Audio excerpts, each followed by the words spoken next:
You look at the top of this slide. Then I say that the hermeneutical crisis caused. You look at the animated GIF and you start laughing, and then one of you yells out, "Splintering, old man!" Yes, young person, the Protestant Reformation is going to cause what is called denominationalism. What starts off as tens, then 100s, then 1000s, then tens of thousands of different denominations. If I were in the classroom, I would give you a rundown of the differences for denominations found on this slide. You're not going to have to memorize the denominations, so take a breath, relax, and let me give you an idea.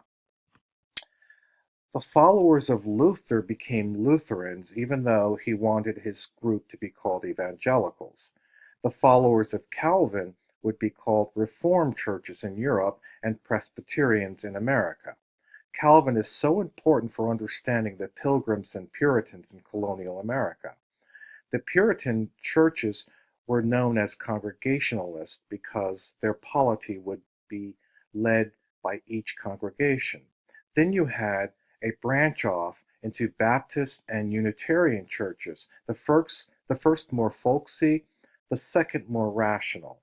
From the Presbyterian churches came what was called the Restoration movement in the early 1800s. This was a reaction against the growing number of denominations. The Stonites and the Campbellites wanted to just be called Christians. This was the beginnings of what will become non-denominationalism, so popular today. The group of kids and Bible readers I recently described would become the Anabaptists or rebaptizers. They would be part of what is called the Radical Reformation. This part of the Reformation would help spawn groups like the Mennonites, the Hutterites, and the Quakers. Then there was a Reformation in England that was not concerned with theology but a royal family issue. Thus began the Anglican or Church of England.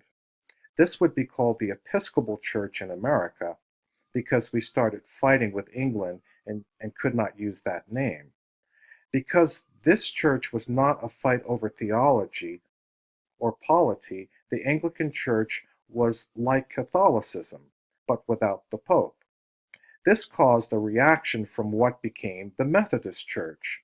But the Methodist Church is going to do very well in a place like America. From the Methodists come the Holiness, and then the Pentecostal churches. Much of the splintering here had to do with questions over holiness and gifts of the Holy Spirit.